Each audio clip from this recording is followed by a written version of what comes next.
many countries are implementing similar procedures of pre-testing and then screening before travel, and then obviously reducing risk in travel and then screening again on arrival.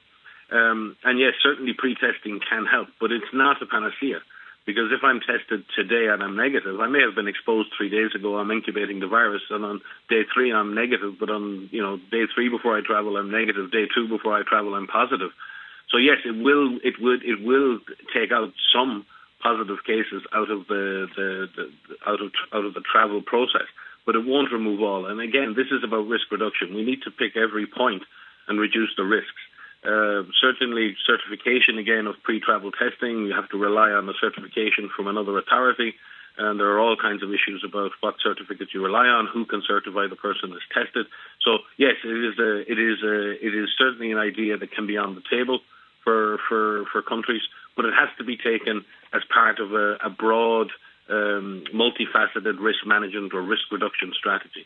It's labour intensive. It adds cost to people who are travelling. It can discourage people from travelling, but it can have benefits. So if it's seen as part of a broad-based strategy, and we understand that it doesn't reduce risk to zero, it certainly does not, then it can be used as part of that. But each country has to make those decisions for themselves. Well, it really depends on what the risk is in the country people are coming from. If someone was flying directly to Ireland from New Zealand, so we don't have planes that can do that, but let's imagine that was the case, then the risk of that person bringing disease into the country is almost zero.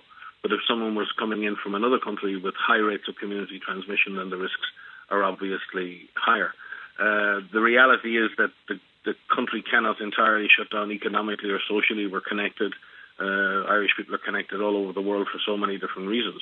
The trick is managing those risks. And when people travel to Ireland, depending, I don't know, the various lists that Ireland has of risk for categories of countries, I think Ireland has a restricted movement order for people who come to the country, and they have to restrict their movement so they can reduce their risk of transmitting to others. And I think that's prudent.